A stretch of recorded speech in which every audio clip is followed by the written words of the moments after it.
Boa noite a todos, irmãos, graça e paz.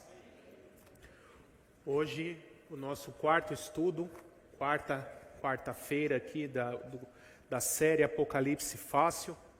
Se você perdeu alguma das outras semanas anteriores, elas estão disponíveis no canal do YouTube da igreja.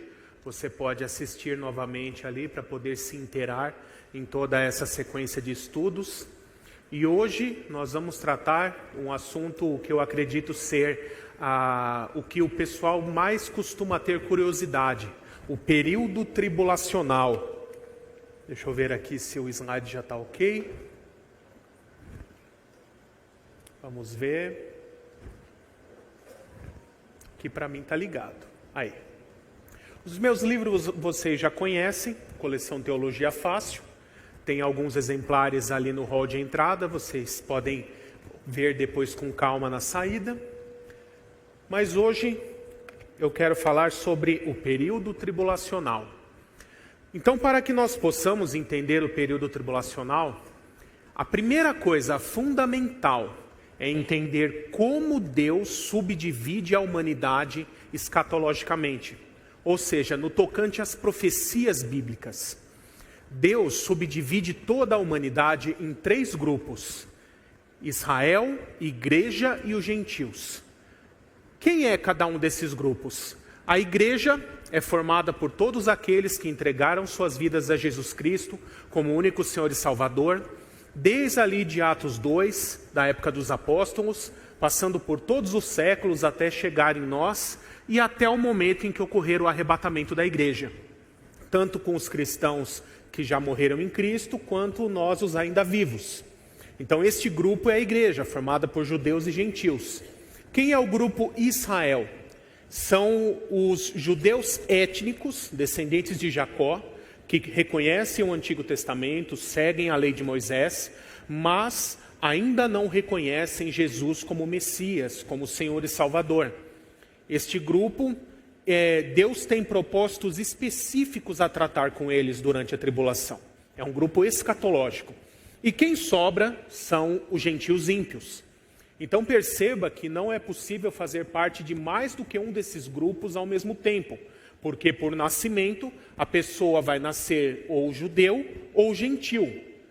Tanto um judeu quanto um gentil, na atual era, se entrega a sua vida a Jesus, se torna parte da igreja e deixa de fazer parte do seu antigo grupo. Logo, todas as pessoas da terra estarão enquadradas em um desses 3 grupos. E durante esse estudo nós vamos ver o que irá ocorrer com cada um desses grupos durante o período tribulacional. O primeiro grupo que eu quero tratar é a igreja. O que ocorrerá com a igreja durante a tribulação, ou logo antes da tribulação? Nós acreditamos que a igreja será arrebatada antes do período tribulacional. E o que é o arrebatamento? É um evento descrito nas Escrituras em 1 Tessalonicenses 4, versos 16 e 17, também 1 Coríntios 15, versos 51 e 52, e até também descrito em palavras do próprio Senhor Jesus, em João 14, versos 2 e 3, por exemplo. Então, o que é esse evento? Paulo vai dizer em Tessalonicenses que os mortos em Cristo ressuscitarão, com corpos glorificados, imortais, indestrutíveis, semelhantes dos anjos. E logo em sequência, num piscar de olhos, nós os que estivermos vivos, seremos arrebatados para as nuvens, para o encontro com o Senhor Jesus nos ares. E também teremos os nossos corpos glorificados, transformados para essa mesma natureza, imortal, indestrutível. Então nos encontraremos com o Senhor nos ares e seremos levados pelo Senhor para o céu. Isso também é muitas vezes tratado como a analogia de um casamento entre Jesus e a igreja. É o momento que o noivo vem buscar a sua noiva e levar à casa do pai para selar o casamento. Então, é isso que ocorrerá com a igreja. Perceba que Jesus não vem até a terra, não toca seus pés aqui na terra no arrebatamento. Ele encontra com a igreja nos ares, no meio do caminho. Tá? E depois disso, lá no céu, haverá 2 eventos específicos para a igreja, entre Cristo e a igreja. O primeiro deles será o tribunal de Cristo. E é muito comum as pessoas confundirem essa ideia de tribunal, achando que é um tribunal para condenação, para juízo. Porque em português a gente acaba traduzindo tudo pelo mesmo termo, tribunal. Mas no grego, principalmente no grego do Novo Testamento, existem dois termos diferentes para se referir a tribunal. O termo que nós estamos mais acostumados é o termo criterion, que é o tribunal jurídico. Aquela ideia de um tribunal com um juiz, um réu, um advogado de defesa, um de acusação, testemunhas, júri, para no final ele ser declarado inocente ou culpado. Mas não é esse tipo de tribunal que é representado aqui. Porque os textos que falam do tribunal de Cristo, ali no original grego, é o termo bema. E o bema é uma ideia completamente diferente. O bema ele passa uma ideia que era tratada nos Jogos Olímpicos, por exemplo, onde um atleta entrava ali na quadra, fazia a sua apresentação, a sua performance, e existia aquela bancada de juízes que analisava todo esse desempenho do atleta. E depois dava uma nota diretamente proporcional à qualidade daquela apresentação. Essa bancada de juízes que analisa o desempenho da apresentação do atleta é o bema. Então, é como se Cristo estivesse agora nesse momento lá no céu, nesse bema, nessa tribuna, analisando a vida de cada salvo, de cada pessoa que entregou sua vida a Jesus e anotando os pontos. E perceba que isso não é para salvação ou perdição, porque se ele é após o arrebatamento, só participa dele quem já é salvo, quem já foi transformado. Ele é para galardão, para premiação, onde o Senhor Jesus irá analisar a quantidade, a qualidade, a motivação de todas as boas obras que cada cristão fez aqui na terra durante a sua vida terrena. E cada um de nós receberá um galardão, uma premiação diretamente proporcional à quantidade e qualidade dessas obras. Então perceba que a salvação é pela fé recebida por meio da graça, mas também teremos um benefício em realizar boas obras. Tudo bem que é um mandamento do Senhor Jesus, também é uma evidência de que a pessoa foi regenerada e nasceu de novo, querer praticar boas obras. Mas o Senhor Jesus, em sua soberania, decidiu que irá também nos presentear, nos galardoar pelas obras que fizermos em favor do reino aqui durante a nossa vida. E o momento em que isso será analisado e cada um receberá a sua recompensa é o tribunal de Cristo. Logo depois, terá início as bodas do Cordeiro, que é essa analogia dessa festa de casamento entre Jesus e a igreja. Nós temos textos, por exemplo, lá em Gênesis, quando fala do casamento de Jacó, mais à frente em Juízes, quando se fala do casamento de Sansão, que a tradição judaica, desde aquela época, era que a festa de casamento durava 7 dias. E olha que interessante. Jesus, como Paulo vai dizer em Romanos 9, nasceu judeu, nasceu debaixo da lei. Mas ele não é qualquer judeu, ele é o Messias, ele é o Rei dos Reis e Senhor dos Senhores.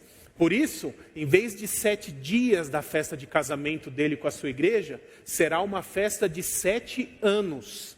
Os mesmos 7 anos que o mundo que rejeitou a Cristo estará sofrendo aqui o período tribulacional, a sua igreja estará no céu com Jesus, festejando as bodas do Cordeiro. E é essa ideia da festa de casamento entre Jesus e a sua igreja. E assim se passará o período tribulacional com toda a igreja no céu, apenas vendo os eventos aqui do período tribulacional se desenrolar aqui na terra, mas não participando direto deles. E a esse respeito, eu gostaria que os irmãos abrissem suas Bíblias na primeira carta de Paulo aos Tessalonicenses, e que na verdade foi a primeira carta que Paulo escreveu, na sequência cronológica das cartas de Paulo. Primeira aos Tessalonicenses foi a primeira carta escrita pelo apóstolo Paulo. E perceba que eu costumo chamar essa carta de carta do arrebatamento, porque no capítulo 1, verso 9, Paulo vai dizer o seguinte: pois eles mesmos relatam de que maneira vocês nos receberam, e como se voltaram a Deus, deixando os ídolos a fim de servir o Deus vivo e verdadeiro. Agora olha o verso 10. E esperar dos céus seu Filho, a quem ressuscitou dos mortos, Jesus, que nos livra da ira que há de vir. Esse período de ira que está para vir sobre a terra, que é o período tribulacional. A Escritura diz que Jesus irá livrar sua igreja desse período. Depois, no capítulo 4, ele explica como irá livrar, com o arrebatamento, que nós vamos ver aqui nos versos 16 e 17, que eu já mencionei. E no capítulo 5, ele explica por que irá livrar. Se você for em 1 Tessalonicenses 5, verso 9, Paulo vai dizer: porque Deus não nos destinou para a ira, mas para recebermos a salvação por meio de nosso Senhor Jesus Cristo. Então, por isso que a igreja não participará do período tribulacional. Porque o período tribulacional é um período que Deus reservou na história para cumprir planos e propósitos com cada um dos grupos escatológicos. E para a igreja, o propósito é livrá-la da ira, realizar o tribunal de Cristo e as bodas do Cordeiro. Por isso, a igreja não tem necessidade nenhuma de participar do período tribulacional. Isso não faz parte dos planos de Deus. Agora nós vamos ver com os outros grupos, Israel e também os gentios, como será o período tribulacional para eles. Mas antes, eu ainda preciso tratar uma questão com vocês. É um conceito muito divulgado dizer que o Espírito Santo será retirado da terra com o arrebatamento. Mas, na verdade, essa não é a forma mais correta de explicar essa questão. É necessária aqui uma distinção de termos. Por quê? Sendo que o Espírito Santo é Deus, é a terceira pessoa da Trindade, ele tem os atributos divinos. Entre eles, a onipresença, também a eternidade. Então, se ele está presente em todo lugar e é eterno, sempre esteve presente e sempre estará presente em todo lugar. Nós vemos isso já no início da Bíblia. Gênesis 1, lá no começo, no início criou Deus os céus e a terra era sem forma e vazia, e o Espírito de Deus se movia sobre a face das águas. O Espírito Santo já estava aqui na terra desde a criação. Depois, em Gênesis 6, a Escritura vai dizer, onde Deus fala, importa que o meu Espírito não continue mais contendendo com os homens. E foi esse mesmo Espírito que esteve na vida de José, de Abraão, de Moisés, do rei Davi, entre tantos outros. Então o Espírito Santo sempre esteve presente e atuante aqui na terra. Mas nós temos que entender o que é a profecia de Joel cumprida em Atos 2. Joel, capítulo 2, versos 28 a 30, vai profetizar que chegaria dias e que o Espírito Santo seria derramado sobre toda a carne, sobre todos os salvos, todas as pessoas. Porque antes no Antigo Testamento não era assim. O Espírito Santo agia em apenas algumas pessoas específicas e durante um momento específico da vida delas. Ele não fazia morada nas pessoas a vida inteira e não morava em todos os salvos. E isso que foi feito em Atos 2. O Espírito Santo agora, o seu poder é derramado sobre todos os crentes, ele passa a fazer morada em todos os salvos e distribui dons aos homens. Isso é o cumprimento ali da profecia de Joel em Atos 2. Mas perceba que o que foi derramado não é a pessoa do Espírito Santo, porque essa sempre esteve presente, mas é o poder do Espírito Santo. O próprio Senhor Jesus vai dizer ali no começo de Atos e também em Lucas, permaneçam em Jerusalém até que do alto sejam revestidos de poder. Esse é o poder que foi derramado em Atos 2. E é esse poder que foi derramado em Atos 2 que será levado junto com a igreja. Porque se ele foi derramado na igreja e é da igreja, quando a igreja for embora, ele vai junto. Mas perceba que não é a própria pessoa do Espírito Santo. O Espírito Santo continuará presente e atuante durante o período tribulacional. E como temos a certeza disso? Porque a Bíblia fala em vários textos, como Apocalipse 7, por exemplo, que haverá muitas conversões durante o período tribulacional. E para que haja conversões, é obrigatório que o Espírito Santo esteja agindo, esteja tocando os corações das pessoas. E sem a atuação do Espírito Santo não haveria conversões. Logo, como nós sabemos que haverá conversões, ele tem que estar presente e atuante. Mas a forma de atuação dele voltará a ser no período tribulacional como era no Antigo Testamento. E não como é na igreja hoje. Tá? Então, façam essa distinção. O que será retirado junto com a igreja é o poder do Espírito Santo, que é o mesmo que foi derramado em Atos 2, e não a própria pessoa do Espírito Santo, porque sendo Deus, ele é onipresente, não tem como ser retirado ou colocado em algum lugar. Tá? Agora, o que acontecerá com os gentios ímpios durante o período tribulacional? Surgirá no cenário mundial esse grande líder entre os gentios, o anticristo, e ele levantará um governo, uma nova ordem mundial. E essa nova ordem mundial terá 3 pilares. Primeiro, um sistema econômico unificado, onde todas as moedas se centralizarão em um único câmbio, uma moeda unificada global. Também, o dinheiro físico será totalmente tirado de circulação e todas as transações serão feitas exclusivamente por meio eletrônico e que será totalmente controlado por esse governo. Também, junto com isso, uma política global. Haverá uma autoridade governamental acima da soberania e da autonomia de cada uma das nações, que irá estabelecer leis internacionais que todas as nações terão que cumprir. E, por fim, esse sistema global terá apenas uma única religião oficial.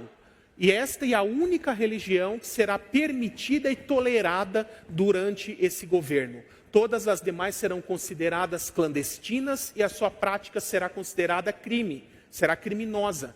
E por isso as pessoas com outra fé, por exemplo, os cristãos, poderão ser perseguidos, presos e mortos por essa prática criminosa de professar uma religião clandestina, que não será oficial.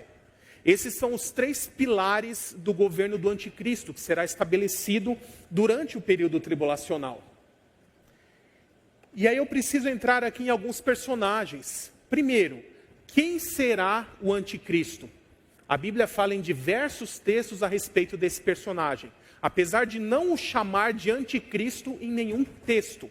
Ele é chamado de o homem da iniquidade, o filho da perdição, o rei arrogante, a besta, o pequeno chifre. Vários termos a Bíblia usa para se referir a ele. Mas para condensar tudo isso, a teologia cristã criou esse termo, cunhou esse termo chamado anticristo, para se referir a este líder dos gentios que será levantado durante o período tribulacional e governará toda a terra. E alguns tentam alegorizar, dizendo que não será um homem literal, mas apenas o símbolo de um sistema de governo, de um espírito anti-Deus e alguma coisa do tipo. Mas a Bíblia é muito clara em mostrar que será sim um homem literal. E este homem será um líder político, como mostra ali em Apocalipse 13, um líder militar também em Daniel 11 e Apocalipse 16. E importante, não será um líder religioso. O próprio anticristo não será líder de nenhuma religião. Ele será um líder político. Daniel 11 vai dizer que ele não adorará nenhum Deus, nem o Deus dos antepassados, nem o Deus preferido das mulheres, nem nenhum outro Deus, mas se engrandecerá a si mesmo como sendo um Deus. E o texto continua dizendo, ele honrará apenas o Deus das fortalezas, que o que significa isso? O poder bélico, o poder militar, a força militar. Esse será o Deus dele, é isso que ele vai honrar e respeitar. Então, ele não se envolverá diretamente com nenhuma religião. Mas, aqui nós entramos num segundo personagem, porque Apocalipse 13 fala de 2 bestas. A besta que sobe do mar simboliza o anticristo e seu império político. Mas logo em sequência, vem outra besta, a besta da terra. E este é o falso profeta com o seu império religioso. Essa falsa religião mundial, que se tornará a única religião permitida, tolerada e oficial durante esse governo, terá um líder, e esse líder é chamado de o falso profeta, a besta da terra.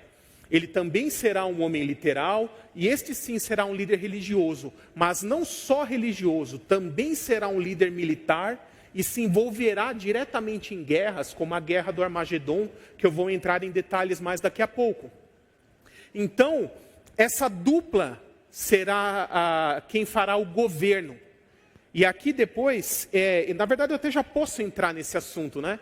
Por que precisa haver um falso profeta. Olha que interessante. O final do livro de Malaquias, Malaquias 4, versos 5 e 6, é o finalzinho do Antigo Testamento, existe uma profecia, onde o Espírito Santo, por meio de Malaquias, profetiza que no fim dos tempos, um pouco antes da vinda do Messias, um pouco antes do dia do Senhor, o profeta Elias retornará a este mundo para preparar o coração do povo de Israel para a vinda do Messias. E os judeus creem nessa profecia, de que Elias tem que vir antes da manifestação do Messias. E ele irá, por meio de sinais e maravilhas, mostrar que ele é o Elias que retornou. E logo em seguida ele irá revelar o Messias ao povo de Israel.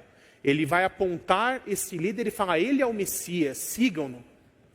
Até, inclusive, nas sinagogas até hoje, existe uma cadeira que sempre fica vazia ali nas reuniões. E esta é chamada cadeira de Elias, porque eles deixam um lugar reservado, aguardando o retorno de Elias, simbolicamente, para apontar quem é o Messias. Então, como os judeus conhecem muito bem essa profecia e sabem isso, para que o anticristo seja aceito como Messias, porque é isso que ele vai conseguir enganar os judeus, fazendo-os acreditar de que ele é o verdadeiro Messias que ainda não tinha vindo.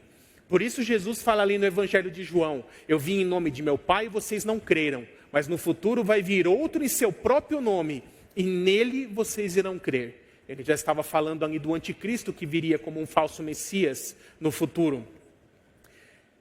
Então, veja como o diabo arquitetou bem esse plano. Ele tinha que providenciar também um falso Elias. E aí quando nós lemos em Apocalipse 13 sobre a besta da terra, o falso profeta, o texto diz assim, ele receberá poder do dragão, que é o próprio Satanás, e com o poder do dragão fará sinais e maravilhas, fazendo até cair fogo do céu à vista de todos. Eu pergunto para vocês, qual foi o principal sinal de Elias? Fazer cair fogo do céu, exatamente. E aí o texto continua dizendo, e ele leva o mundo a adorar a primeira besta, que é o anticristo, que foi mortalmente ferido, mas contudo sobreviveu. Então, aqui está a lógica. Ele, por meio do poder satânico, irá replicar os sinais de Elias, fazendo até cair fogo do céu, e assim ele irá convencer de que é o Elias que retornou, e logo em seguida ele aponta ao anticristo e fala, este é o Messias, sigam-no. E assim o povo de Israel será enganado, acreditando que o anticristo era o verdadeiro Messias que agora finalmente chegou. E por isso eles aceitarão que ele intermedie esse acordo de paz entre judeus e gentios, descrito lá em Daniel 9:27, como nós vimos na segunda quarta-feira, quando eu falei das profecias de Daniel.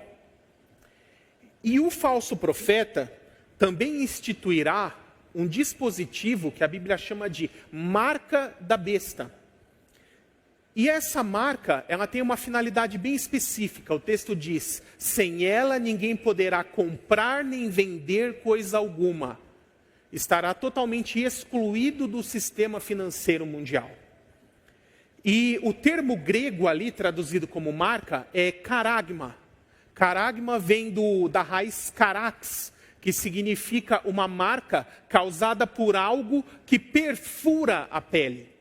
Então, por exemplo, nos textos gregos antigos, quando alguém levava uma picada de cobra, a marca das presas da cobra na ferida da pessoa era uma carax. Era uma marquinha causada por algo que perfura a pele. Essa raiz do grego também passa a ideia de fincar estaca. Quando alguém vai fincar uma estaca no chão para fazer uma cabana, uma cerca, também essa marca da estaca fincada era chamada de carax. Então aqui o texto nos mostra que não é uma impressão, como um código de barras ou algo assim, mas é uma marca causada por algo que perfura a pele.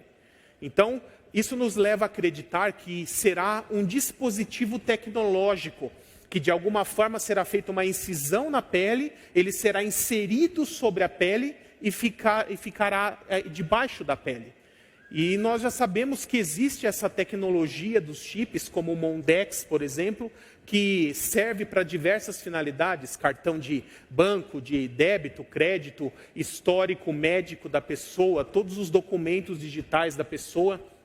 E aí você pode me perguntar assim, então pastor, isso aí já é a marca da besta? Aí eu digo não, porque a marca da besta será instituída durante o período tribulacional. Hoje, pode já existir uma tecnologia que poderá ser usada como marca da besta durante o período tribulacional. Mas hoje ela ainda não é a marca da besta, porque nós não estamos no governo do anticristo. Isso será instituído durante a tribulação. E nós não podemos cair na geração dos anos 80, que queria cravar que o código de barras era a marca da besta. E aí surgiram filmes que a pessoa tatuava um código de barra na mão, na testa, né? E a tecnologia evoluiu, novos dispositivos foram criados e para essa finalidade o código de barras já se tornou obsoleto. Então, quem sabe se o arrebatamento ainda vai demorar 10, 15, 20 anos e possa surgir uma tecnologia mais avançada que essa e a substitua. Né? Por isso, o que eu estou mostrando para vocês é que já existem tecnologias hoje que plenamente podem ser usadas como a marca da besta, mas ainda não são de fato a marca da besta, porque ela só será instituída durante o período tribulacional. E perceba que não é uma coisa assim que a pessoa será colocada nela contra a vontade, né? Como se ela fosse alvejada com um dardo tranquilizante, desmaia e quando ela acorda já está inserido ali na mão dela. Porque para recebê-la, a pessoa terá que jurar fidelidade ao anticristo e seu governo. Terá que reconhecê-lo como Deus e negar qualquer outro Deus. E por isso que Apocalipse 14 vai dizer que aceitá-la implica em condenação eterna. Todo aquele que receber a marca da besta será lançado no lago de fogo, o texto diz. Então essa é a finalidade ali dessa marca durante o período tribulacional. E o que ocorrerá com Israel durante o período tribulacional? Como eu comentei já com vocês em quartas-feiras anteriores, conforme profetizado em Daniel 9:27, será feito um acordo de paz entre judeus e seus inimigos, que hoje seriam os árabes, intermediado por um grande líder dentre os gentios. Esse líder será o anticristo. E os judeus serão enganados por ele e pelo falso profeta, e acreditarão fielmente de que ele é o verdadeiro Messias que ainda não tinha vindo. E por isso, eles aceitarão de bom grado se colocar debaixo do governo dele e aceitar esse acordo de paz. Esse acordo de paz dividirá a Terra Santa, dividirá Jerusalém. Uma parte para judeus e outra parte para os árabes. Inclusive, o próprio monte do templo também será dividido. Se você der um Google lá na sua casa, você vai lá no Google Maps, escreve Jerusalém Old City, vai cair certinho ali em cima da cidade velha de Jerusalém. E você vai achar o monte do templo, que é um retângulo assim, mais ou menos na vertical. E você pode observar que o lugar onde tem hoje aquele prédio muçulmano ali, a cúpula dourada, ele fica no meio, quase um pouquinho para baixo, quase no meio, um pouquinho ao sul do centro desse espaço geográfico. Então tudo indica ali que ele será dividido assim, uma metade no norte, uma metade no sul. E essa metade norte, onde hoje tem um jardim e um museu, será dada aos judeus. E ali eles reconstruirão o templo de Jerusalém, e o templo voltará a ser utilizado, sacrifícios voltarão a ser realizados ali. E na primeira metade da tribulação, os juízos descritos pelos 4 cavaleiros do Apocalipse, pelos julgamentos dos selos, já estarão sendo executados. Mas o povo de Israel estará acreditando que esse líder é o Messias, o templo será reconstruído, eles voltarão a realizar os sacrifícios, acreditando que ele é o Messias. Mas então, no meio dos 7 anos, ocorrerá um evento muito importante para entendermos esse desenrolar do período tribulacional.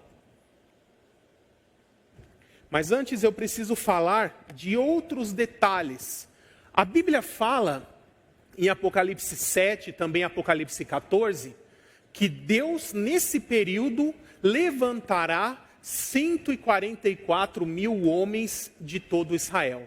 12 mil homens de cada uma das 12 tribos.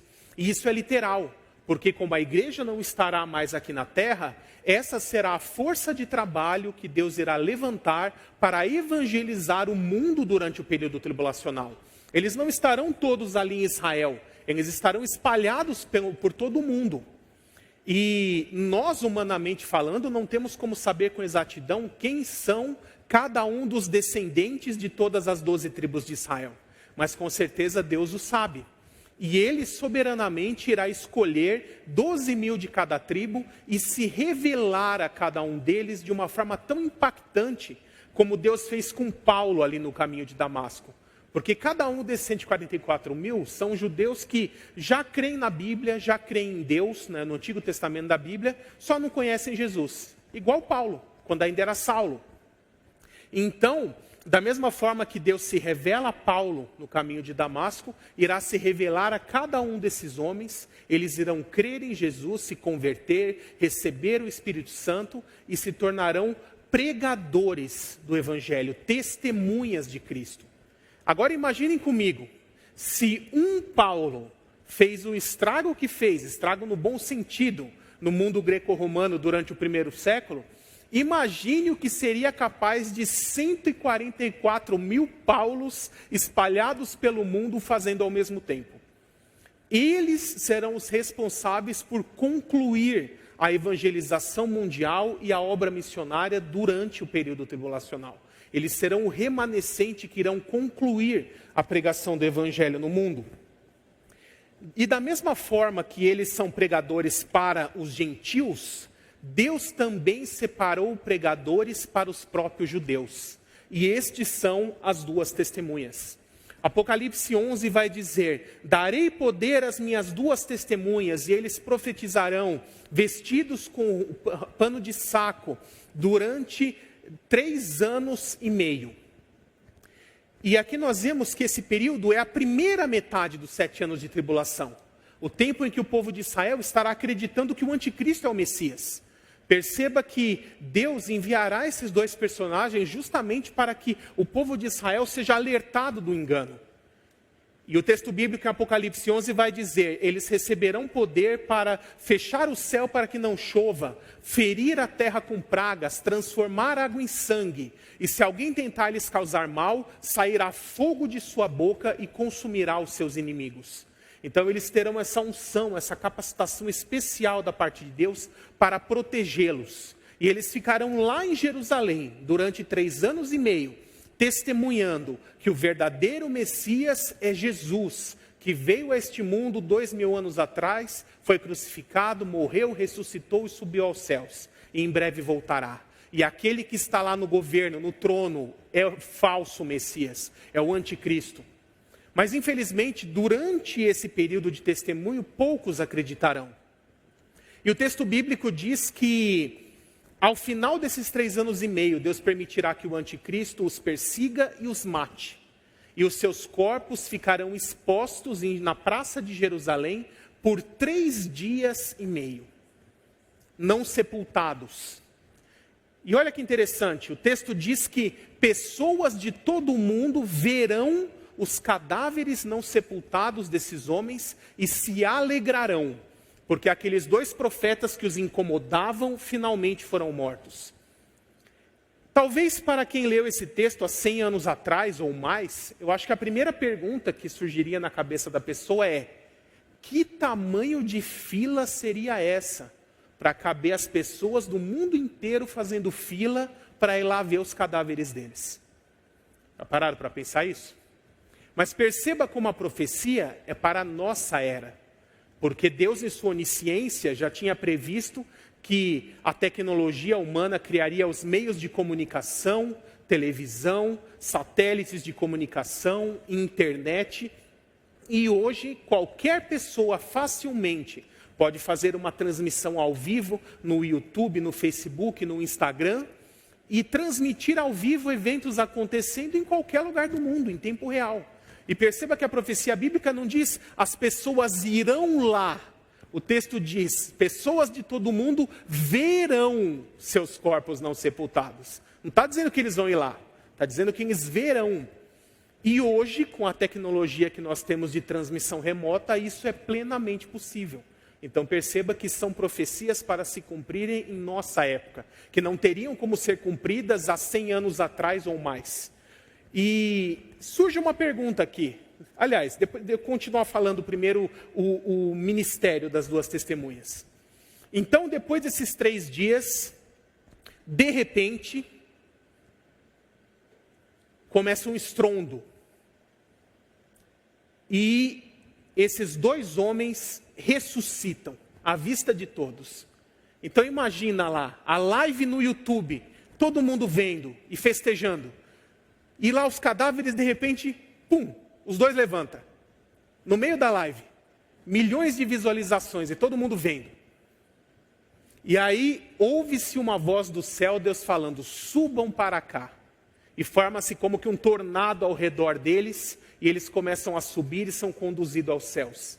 E nesse mesmo momento ocorre um grande terremoto em Jerusalém, 10% da cidade é destruída e mais de 7.000 pessoas irão morrer nesse terremoto. E o texto, olha que impactante, ele vai dizer que aquelas mesmas pessoas que momentos atrás estavam comemorando e se alegrando com a morte deles, ficarão pasmos e darão glórias a Deus.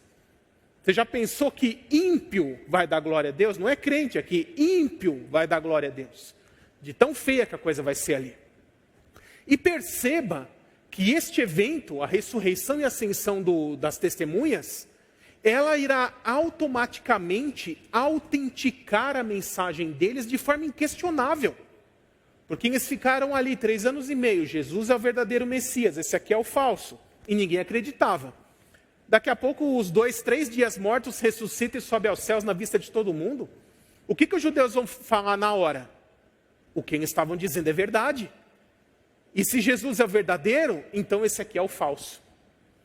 E esse é o entendimento que leva ao gatilho do próximo evento.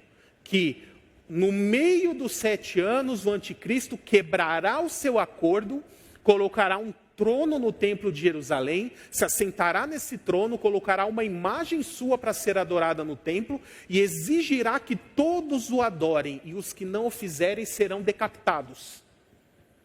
Por que ele tem que quebrar o seu acordo e se revelar como um ditador agora? Porque com a autenticação da mensagem das 2 testemunhas, o povo de Israel automaticamente entende que ele é o falso. E agora ele precisa oprimir o povo e se impor pela força, porque ele não receberá mais uma adoração espontânea. Ninguém mais vai estar acreditando que ele é o verdadeiro Messias que tinha chegado. Pelo menos não dentre o povo de Israel. E então, pela simbologia de Apocalipse 12, da mulher e o dragão, o texto diz que Deus dá asas à mulher para que ela fuja para o deserto, onde será sustentada por 1260 dias. Essa mulher é uma simbologia da nação de Israel.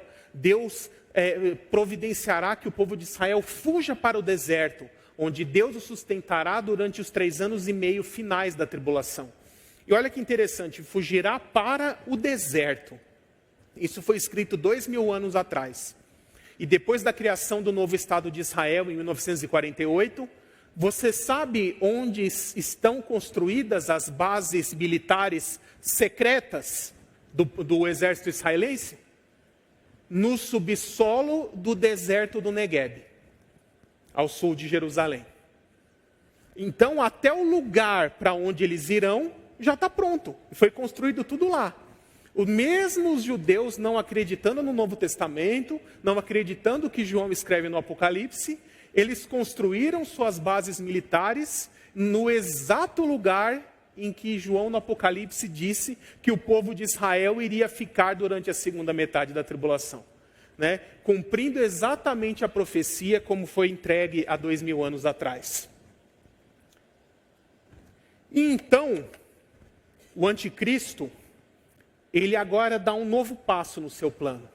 E o novo passo é: se eu não posso reinar sobre Israel, fazendo eles acreditarem que eu sou o Messias, então agora eu vou aniquilar o povo de Israel. E o objetivo dele passa a querer destruir todo judeu, até o último homem, mulher e criança. E para isso, ele precisa de apoio dos exércitos das nações. Então, a Bíblia diz em Apocalipse 16 que ele manda 3 emissários, 3 diplomatas, percorrerem as nações e convocarem as nações para enviar seus exércitos ali no Oriente Médio, num vale chamado Vale de Megido. E sabe como se fala Vale de Megido em hebraico?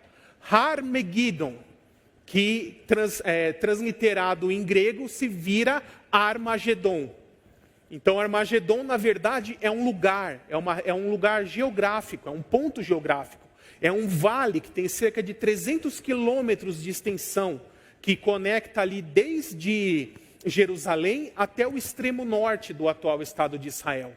E é nesse vale que os exércitos das nações serão convocados a se reunirem. Mas perceba que todos eles são ímpios.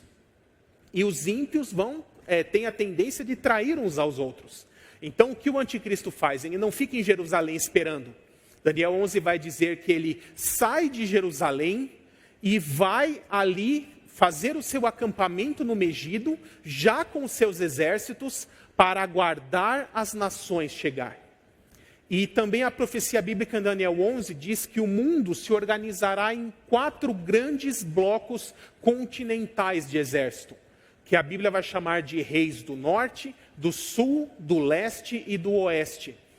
Lembre-se que todos esses pontos cardeais é tomando Israel como ponto de referência. O centro do mundo para Deus é Israel, é a Terra Santa e sempre foi. Aliás, até no nosso mapa, se você pegar um mapa mundo e observar, dá uma olhadinha aqui, o que tem no meio do mapa? O centro do mapa é exatamente Israel. Isso não é à toa. Então, quais são os países ao sul de Israel? Seria todos os países africanos. Esse é o conglomerado de exércitos do sul, liderados pelo Egito, que vão vir por esse lado aqui, chegar ao Megido para atacar Israel. O exército do ocidente, do oeste, são todos os exércitos da União Europeia, do exército europeu. E talvez aqui os exércitos do continente americano estejam unidos a esses também, como uma extensão cultural e étnica dos países da Europa. Do outro lado aqui, os reis do Oriente, o conglomerado da Ásia, que Apocalipse 16 diz que terá um exército com 200 milhões de homens. Isso na época de João era impensável, a humanidade inteira não tinha 200 milhões de pessoas. Hoje, facilmente, países como a China ou a Índia conseguem ter um exército de 200 milhões de homens. Então, mesmo após um monte de gente morrer durante o período tribulacional, porque se nós somarmos quantas pessoas irão morrer em cada juízo, nós conseguimos facilmente chegar a uma estimativa de que pelo menos 90% da humanidade vai morrer durante o período tribulacional. Mas mesmo assim, juntando todos esses países, conseguirá um exército de 200 milhões de homens. E por último, os reis do norte, que são um conglomerado de todos os países eslavos, Rússia e os demais países do leste europeu, também unidos com os países árabes que fazem fronteira com a Rússia. E outros países ali, por exemplo, Cazaquistão, Uzbequistão, Turcomenistão, esses países que fazem aqui a fronteira, mais ou menos, entre Irã e a Rússia. Eles estarão nesse exército do norte também. E todos esses 4 blocos continentais marcharão seus exércitos para o Vale de Megido. E ali, eles se organizarão e irão partir para o sul, em direção a Jerusalém. Porque o povo de Israel aproveitará que o anticristo saiu de Jerusalém, e como diz Zacarias 14, eles farão um ataque surpresa em Jerusalém, irão tomar a cidade e fazer dela o seu quartel-general, a sua última resistência. E aqui nós chegamos nos momentos finais do período tribulacional, onde o povo de Israel tomou Jerusalém, mas está cercado nela. E o anticristo vindo do norte, ali pelo Vale de Megido, com um exército de milhões e milhões de homens, com o único objetivo de aniquilá-los, até o último homem, mulher e criança. Mas, aqui tem um diferencial, porque este Israel agora não é mais um Israel ímpio, um Israel incrédulo, que rejeitou o Messias. Porque neste momento estará se cumprindo a profecia de Zacarias 12, versos 9 e 10, onde Zacarias diz assim: naqueles dias derramarei sobre o povo de Israel e sobre o povo de Judá um espírito de ação de graças e de súplicas. Olharão para mim aquele a quem transpassaram e chorarão amargamente como quem chora a perda de um filho único. Cada família chorará. Então aqui, depois dessa grande frustração de acreditar que o anticristo era o verdadeiro Messias e depois provar que ele é falso, e ter que fugir para o deserto e sofrer durante a segunda metade da tribulação, eles finalmente acreditam na mensagem das duas testemunhas e se convertem e reconhecem a Jesus como Messias, como Senhor e Salvador. O próprio Senhor Jesus, lá em Mateus 23, versos 38 e 39, ele vai dizer que por causa da incredulidade do povo ele iria embora. E ele diz assim: e não me verão mais, povo de Jerusalém, até que digam, bendito é o que vem em nome do Senhor. Essa expressão está num salmo messiânico. Aquele que vem em nome do Senhor é o Messias. O que Jesus estava dizendo ali é: povo de Israel, eu vou embora porque vocês me rejeitaram. E só voltarei para vocês quando vocês, povo de Israel, reconhecerem que eu sou o Messias. E então, chegamos nesses instantes finais do período tribulacional. O povo de Israel em Jerusalém. O anticristo com um exército gigantesco. Humanamente é impossível vencer. Mas então Zacarias 14 nos revela que naquele momento, o povo de Israel já convertido, irá levantar as mãos dos céus e falar: Hosana, filho de Davi. Hosana significa salva-nos, salva-nos Senhor, salva-nos Messias. E Zacarias 14 diz que naquele momento o Senhor Jesus se levantará do seu trono e descerá para assumir essa batalha. Então os seus pés estarão no Monte das Oliveiras. Ele pisará no Monte das Oliveiras. E quando ele pisar, ocorrerá um terremoto tão grande que irá deslocar metade do monte para o norte e a outra metade para o sul, formando um vale onde hoje é o monte. E esse vale se estenderá ali até o monte do templo, rasgando a muralha ali onde eu coloquei a gravura. Daqui a pouco eu vou explicar melhor sobre a Porta Dourada. E assim ele irá abrir um caminho para o povo de Israel, agora convertido, passar em segurança, sair de Jerusalém e ir até Azel. Alguns no passado duvidam que no passado, na época de Moisés, Deus abriu o Mar Vermelho para o povo passar. Alguns duvidam que Deus abriu água para o povo passar. Mas Zacarias 14 nos diz que no futuro, Deus irá abrir uma montanha de rocha para o seu povo passar.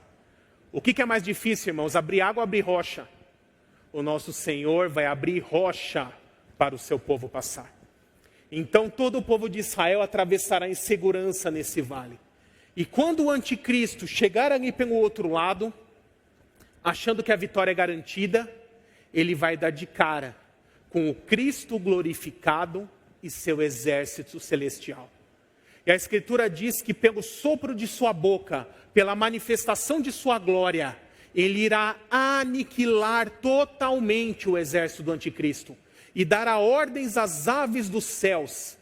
Ele conclamará as aves para que venham e devorem as carnes dos cadáveres de todo esse exército rebelde. E assim o Senhor Jesus irá encerrar e vencer a guerra do Armagedon. Anticristo e falso profeta serão lançados no lago de fogo, de onde jamais sairão. Satanás será preso por 1000 anos para não tentar as nações. E textos como Mateus 24 diz que então Jesus ordenará aos seus anjos, que vasculhem toda a terra e reúnam todos os sobreviventes da tribulação nesse novo vale que ele acabou de criar, que agora vai se chamar Vale de Josafá. E ali ele julgará todos os sobreviventes da tribulação. Da mesma forma que um pastor de ovelhas separa as ovelhas dos bodes, todos passarão debaixo do cajado de nosso Senhor. E Ele separará os que se converteram durante a tribulação daqueles que permaneceram ímpios. Os convertidos recebem a palavra de Mateus 25. Vinde, benditos de meu Pai, entrem no reino que foi preparado para vocês desde a fundação do mundo. Mas aos ímpios, o destino deles é sofrer a morte física e perdição eterna no lago de fogo. E assim o Senhor Jesus irá vencer a batalha. Também, logo depois desse juízo, Ele irá ressuscitar todos os santos do Antigo Testamento, mais os mártires que morreram durante o período tribulacional, e todos esses agora em corpos imortais e glorificados, se juntarão à igreja. E esse grupo de salvos poderá viver, experimentar todo o milênio, o reino messiânico com Cristo. E o assunto da próxima quarta é exatamente isso. Como será o milênio, como será o reino messiânico e depois dele os eventos de transição para a eternidade. Mas antes disso eu quero comentar com vocês sobre algumas profecias aqui. Olha que interessante. Ezequiel, do capítulo 40 em diante, tudo que ele fala é sobre o milênio. E ali nós temos nos capítulos 43 e 44, duas profecias muito interessantes. No capítulo 43, Ezequiel vai dizer que ele vê a glória do Deus de Israel vindo do Oriente e entra pela porta oriental. Está vendo aquele quadradinho amarelo ali no mapa? É exatamente o lugar onde fica aquele portal que está emparedado ali na gravura acima. Essa porta ela era chamada de porta oriental no Antigo Testamento, na época de Jesus. Era a única porta das 12 de Jerusalém que dava direto para o templo. Por isso que nós sabemos ali em Mateus 21, quando Jesus vem em sua entrada triunfal, é por essa porta que ele entra. Porque a Bíblia diz que ele vem do Monte das Oliveiras e vai direto para o templo. Por isso ele passou por ali. Foi ali que ele entrou, montado num jumentinho. Foi por essa porta. E Ezequiel vai dizer que ele viu a glória do Deus de Israel personificada, em uma pessoa, passando por essa porta. E então, depois em Ezequiel 44, diz que ele volta lá e olha essa porta. E ele vê que aquela porta estava selada. E o anjo diz para ele assim: esta porta deverá permanecer selada, porque o Deus de Israel passou por ela. O único que poderá abri-la novamente é o príncipe, que em seu retorno abrirá essa porta, entrará no templo e se assentará na presença de Deus. E aqui, os reis muçulmanos ali que dominaram essa região em toda a Idade Média, conhecendo as profecias de Ezequiel, o que eles fizeram? Tiraram as portas e emparedaram o vão, com o mesmo tipo de pedra que é feita a muralha. E há muitos séculos essa porta está emparedada, ninguém passa por ela. Eles fizeram isso justamente porque está profetizado que o Messias entrará por essa porta. E aí os reis daquela época falavam: eu sou o rei de Jerusalém, eu não quero outro rei para vir aqui me substituir. Mas perceba que ao fazerem isso, eles estavam exatamente cumprindo a profecia de Ezequiel 43. Mostrando que depois que o Messias passou por essa porta, ela seria lacrada. E só será aberta de novo pelo próprio Messias. Também, se vocês olharem ali onde está escrito Vale de Cedron, é um cemitério judaico e árabe, aquele pedaço ali.